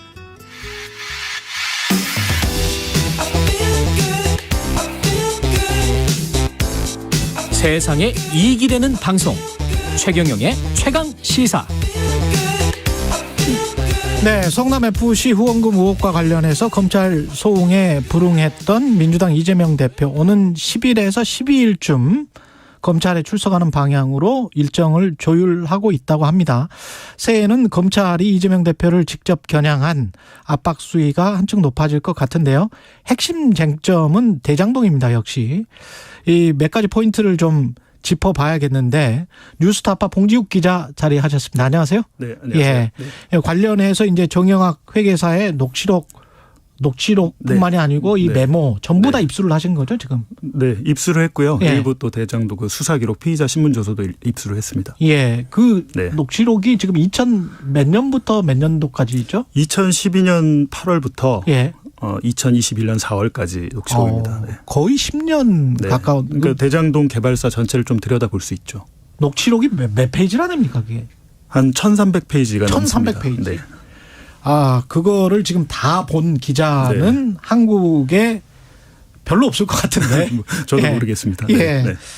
여하튼 뉴스타파 봉지욱 기자와 이 포인트를 정리를 하는데 너무 방대하기 때문에 최경영의 이슈 오도독에서 이 방송 끝나자마자 최경영의 최강시사 끝나자마자 제가 5층으로 올라가서 다시 유튜브로 방송을 합니다. 그래서 그 유튜브 전용 방송도 좀 봐주시고요. 일단은 이재명 대표와 관련해서 사람들이 제일 관심일 거니까 그런 것들 보면 그런 녹취록이나 이런 것들 보면 연관이 돼 있습니까? 어떻게 보세요? 일단 이재명 대표가 돈을 받았냐 아니면 돈을 받기로 약속했냐 이 부분이 이제 가장 궁금한 부분인데 녹취록에는 없고요. 일단 대장동 검찰 수사 과정에서도 나오진 않았습니다. 근데 지난해 11월 이제 그 이재명 대표 최측근 정진상 정무조정실장 압수수색 영장을 보면 정치적 공동체다. 이재명과 정진상은 정치적 공동체다 이런 말이 있어요. 그렇죠. 그리고 또 이제 공소장에는 정치적 동지다 이렇게 바꿉니다. 근데 그렇죠. 상대적으로 이런 말 사실 법률 용어가 아닌 용어가 나온 걸 볼 때 아직까지 이재명 대표까지 연결되는 부분은 찾지 못했구나. 고리. 네. 고리는 아직까지 찾지 못한 걸로 보이고요. 예. 근데 한편으로는 그렇게 되면은 이제 정진상과 김용 이 최측근들이 돈을 받았냐, 정치 자금을 받았냐 이걸 입증을 해야 되는데. 그렇죠. 저희가 이제 공소장을 분석해 보니까 그 정진상 실장이 뇌물을 받았던 장소 유흥주점으로 돼 있거든요. 예. 공소장에요. 예. 근데 저희가 확인을 해보니까 유흥주점이 아니었습니다. 아, 유흥주점이 아니었어요? 그러니까 일반 음식점이었고. 일반 음식점. 일종의 뭐 7080 라이브 카페 같은 데였는데. 예. 그곳이 이제 뇌물의 장소로 특정이 된 건데. 공소장의 내용과 달랐던 거죠. 아, 그러면 검찰이 보통 사전 답하지 않아요? 공소장 쓰기 전에? 그 업소 관계자가 왔다 갔다고 하는데 왜 유흥주점으로 적었는지 잘 모르겠습니다. 일단 뇌물은 장소가 틀리면 인정이 안 되거든요. 그 재판에서는. 그렇군요. 장소와 또 시점은 특정을 해야 되지 않습니까? 시점도 뇌물 같은 경우는 아주 정확하게 몇 월 며칠 이렇게 나와야 될 텐데. 그렇습니다. 장소도 어디 뭐 경기도청 인근 도로 이렇게 나오면 안 되죠. 그러니까 검찰은 일단 그 정진상 김용이 정치자금이나 뇌물을 받았다는 걸 완벽하게 입증하고 나서 그 다음 단계 이재명 대표로 연결이 돼야 되는데 그렇죠. 아직 그 초기 단계도 지금 진척이 제일 안 된 것 같습니다. 그러면 대장동 개발 의혹이 아직 잘 수사가 안 되니까 그래서 성남FC 의혹으로 지금 이재명 대표를 부른 겁니까? 저는 그렇게 생각이 되고요. 아직까지 좀 미진했다. 그래서 이제 성남FC로 먼저 이제 소환을 했는데 대장동 수사에서 제가 볼 때 가장 그 입증이 어려운 부분은 428억 원 그 천화동인 1호에 차명 지분을 갖고 있느냐 이재명 측이 이 부분을 입증을 해야 되는데 이 부분에 대한 입증은 좀 쉽지는 않을 것 같습니다. 여러분. 왜냐하면 정영학 녹취록에는 이게 유동규 혼자의 것이다 이렇게 돼 있거든요. 정약 녹취록에는 네네. 그렇게 돼 있다. 그런데 여태까지 재판을 1년 동안 그렇게 해왔는데 갑자기 지금 유동규 남욱이 진술을 바꾸면서 이재명 측 지분이 여기 있다. 그런데 또 남욱은 이재명 측이라고 하지 이재명 지분이라고 또 얘기를 하지 않고 있어요. 왜 측이라고 하더라고요. 네. 그러니까 자기가 들었다는 말이거든요. 그렇게. 근데 그렇다 보니까 이제 그렇다면 저쪽의 지분이 맞느냐라는 걸 입증하려면 말로는 안 되는 상황이 온 거죠. 이제는 뭐 진짜 지분을 나누기로 약속했다는 문서, 문건, 약정서 이런 것들이 이제 물증으로 좀 나와야 되는 상황인 것 같습니다. 김만배 씨 입장은 어떤 겁니까? 김만배 씨는 일단 계속 자기 거라고 주장을 하는데요. 사실 자기 거다? 이 부분도 어폐는 있습니다. 왜냐하면 정영학 녹취록에 보면 유동규한테 이 돈을 어떻게 줄지 그 지급 방안에 대해서 굉장히 좀 자세하게 논의를 하고 있거든요. 예. 근데 이제 김만배 씨는 계속 자기 거다. 왜냐하면 이제 자기 게 아니라고 하면 뇌물을 약속한 게 되지 않습니까? 예. 그럼 자기의 혐의가 추가가 되는 거죠. 대장동 들어가기 전에 네. 성남 FC로 지금 불렀단 말이죠. 네. 근데 이거는 지난번에 했었던 거 아니에요? 몇 년 전에? 그 앞서 뭐 경찰에서 무혐의로 끝냈다고 예. 하는데, 근데 이번에 검찰이 그 이재명 대표를 일종의 공범으로 기소를 하면서 그 보면. 그럼 뭘 얻었냐. 이재명 대표가 이 성남FC 광고비를 뭐 착복하거나 한 건 아니거든요. 예. 근데 검찰이 본 건 정치적 이득을 얻었다는 거예요. 정치적 이득을 얻었다. 근데 앞서 말씀드렸지만 정치적 공동체, 정치적 동지, 정치적 이득 사실 좀 법률 용어는 아닌데. 법률 용어는 아니죠. 어떻게 보면 이건 정치학에도 없는 용어 같은데요. 그런데 검찰은 일단 재판에서 그럼 이재명 대표가 정치적 이득을 얻어서 그 다음 선거 재선에 뭐 몇 표를 뭐 얻었냐, 어떤 이득을 얻었냐 이거 아마 좀 숫자로나 아니면 좀 이렇게 눈에 잡히게 하지 않으면 인정되지 않을 수 있는 부분이죠. 제3자 뇌물 공여로 하려면 정치적 이득이 구체적으로 뭔지 다른 그렇죠. 지자체장들이 어떤 그 인허가를 해주고 또는 후원을 받고 그런 게 분명히 있을 텐데 그것과는 뭐가 다른지 그걸 입증을 해야 되겠네요. 네, 그렇게 보입니다. 관련해서 그다음에 이제 50억 클럽이랄지 뭐 이런 것들도 쏙 들어가 버렸는데 이것도 지금 취재를 하고 계시죠? 최근에 이제 뉴스타파에서 가장 많이 중점적으로 쓰는 기사가 이재명 그 대표 측에 대한 수사도 중요하지만 50억 클럽 관련 부분 수사도 중요하다. 왜냐하면 이제 대장동 녹취록을 보면 이 대장동 사업이 이루어질 수 있었던 그 계기는 이들이 사법적 리스크를 다 피합니다. 그러니까 2011년부터 14년까지 사실 이분들은 검찰 수사를 굉장히 많이 받았어요. 대장동 업자들이. 근데 그게 다 무마가 됩니다. 그렇다 보니까 그때 당시 뭐 수원지검장이 뭐 김수남 총장이었고, 그렇죠. 뭐 예를 들면 뭐 성남지청장이 뭐 강찬우 검사장이었고, 뭐 이런 분들 계속 이름이 나오거든요. 그런데 이 부분은 사실 그 곽상도 전 의원 빼고는 수사가 이루어지지 않고 있죠. 그러네요. 강찬우는 나중에 또 수원지검장이 되고. 네. 근데 이제 검찰 관계자는 인력이 부족하다. 인력이 부족하다. 이런 이유를 대고 있습니다. 그렇군요. 박영수 전 특검에게 돈이 흘러간 정황도 있습니까? 정영학 녹취록에? 이 부분은 오늘 오전에 저희 뉴스타파에서 제가 관련 기사를 공개를 할 텐데요. 그렇군요. 먼저 조금 말씀드리면 지금 검찰이 쫓고 있는 게 김만배가 그 은닉한 자금 275억 원 이걸 찾았다는 거 아닙니까? 이 중에 이제 한 148억 원의 수표를 찾았다. 오피스텔에 숨겨놨더라. 이런 지금 보도가 나오고 있는데. 그렇군요. 사실 이제 중요한 거는 이 자금은 김만배가 검찰 수사가 시작된 다음에 빼돌린 겁니다. 검찰 수사가 시작된 다음에. 그런데 이제 대장동 사건의 진실을 밝히려면 수사가 되기 전에 김만배가 빼돌린 돈이 굉장히 많아요. 그래 빼돌려서 누구한테 줬는지, 어디로 흘러갔는지. 근데 그 돈이 이제 무려 이제 대여금, 그러니까 대여금 빌리는 회사에서 빌리는 형태로 했는데 그게 473억 원이고, 473억. 누적으로 보면 900억 원이 넘더라고요. 와. 근데 900원이 넘어서 이제 뺐다가 갚았다 이런 식이었는데 돈이 계속 움직였던 거죠. 그러면 이 돈이 어디로 갔다가 최종적으로 어디에 종착점이 어디냐 이걸 확인을 해야 될 텐데. 그거는 정영학이나 남욱이나 유동규도 모르는 거예요? 그랬을 확률이 높죠. 근데 다만 정영학 녹취록에 보면 김만배가 그 자금, 대여금의 흐름에 대해서 설명하는 부분이 있는데 뭐라고 나오냐면 박영수 특검의 인척인 분양업자 이기성에게 50억을 우회로 그러니까 돌려서 주는 방법을 얘기하는 게 나오거든요. 그런 제안을 이기성이 나한테 했는데 야 이거 어떡하냐 하면서 자기가 어떻게 뭐 대답을 했다 이러면서 이제 직접 주지 않고 원래는 이제 그 곽상도 전 의원 같은 건 아들에게 줬지 않습니까? 근데 그래서 이제 그 박영수 전 특검도 딸이 화천대유에서 근무를 하고 있었어요. 근데 처음에는 딸에게 주는 지급 방안이 좀 거론이 되다가 그 다음에 친척, 그 친인척에게 주는 방안이 이제 녹취록에 등장을 하죠. 그 박영수 전 특검은 무슨 역할을 기대를 하고 그 인척에게 이 사람들은 준 겁니까? 그리고 박영수 전 특검은 여기서 중요한 거는 네. 그 약속을 했다는 거지 네. 실제로 갔는지는 제가 확인을 할 수가 없죠. 근데 왜냐하면 뇌물은 박영수 전 특검은 2020년 이 논의가 있었을 7월에 네. 특검이었잖아요. 네. 공직자 신분이었습니다. 근데 뇌물은 앞서 뭐 정진상, 김용 사례도 보듯이 약속하면 처벌을 받습니다. 그렇죠. 네, 실제로 돈이 가지 않아도요. 그렇죠. 근데 이제 박영수 전 특검은 그런 사실이 전혀 없다. 이기성과 김만배 사이의 돈거래나 이런 건 내가 전혀 모르는 일이다. 네. 전면 부인을 했고요. 네. 그 무슨 역할을 했냐 보면 녹취록에는 상당히 법률적인 도움을 많이 주거나 2015년에는 우리은행을 연결을 해준 정황이 있어요. 예. 예를 들면 그 대장동 사업자들이 결국에는 하나은행이랑 사업을 진행을 했는데 혹시 하나은행과 어그러질 수 있지 않습니까? 그렇죠. 그 대타로 이제 우리은행을 연결해 줬는데 정영학이 그 녹취록에서 뭐라고 하냐면 고검장님 안 계셨으면 큰일 날 뻔했어. 이런 멘트를 합니다. 아, 그렇군요. 그런데 이에 대해서도 마찬가지로 박영수 전 특검 측은 사실 무근이다. 우리은행을 연결해 준 적이 없다. 예. 네, 이렇게 반박을 했습니다. 지금 말씀하시는 게 이제 정약 노치록에 네. 상당히 많이 다 들어가 있는 내용인데 1000페이지가 넘는 거를 다 공개를 합니까? 뉴스타파가? 네, 전부 공개할 예정입니다. 언제 공개하나요? 다음 주 목요일에 공개할 예정입니다. 이거 누구나 다 볼 수 있고요. 네, 그렇게 해서 이제 공개를 하는 이유는 저뿐만 아니라 많은 기자들이 계속 보도를 하고 있지 않습니까? 그렇죠. 그런데 좀 안타까운 점들은 이 녹취록이 있었다면 검찰에서 나온 정보나 자기들이 취재한 것들을 크로스 체크해 볼 수 있거든요. 그렇죠. 근데 만약에 크로스 체크했으면 어떤 좀 오보를 줄일 수 있거나 아니면 저보다 훨씬 더 이 사안을 잘 알고 계신 분들도 있을 텐데 그런 분들이 좀 참고를 해서 취재를 하시거나 네. 아니면 일반 국민들도 한번 쭉 보시면 사건이 10년 동안 이렇게 흘러왔구나.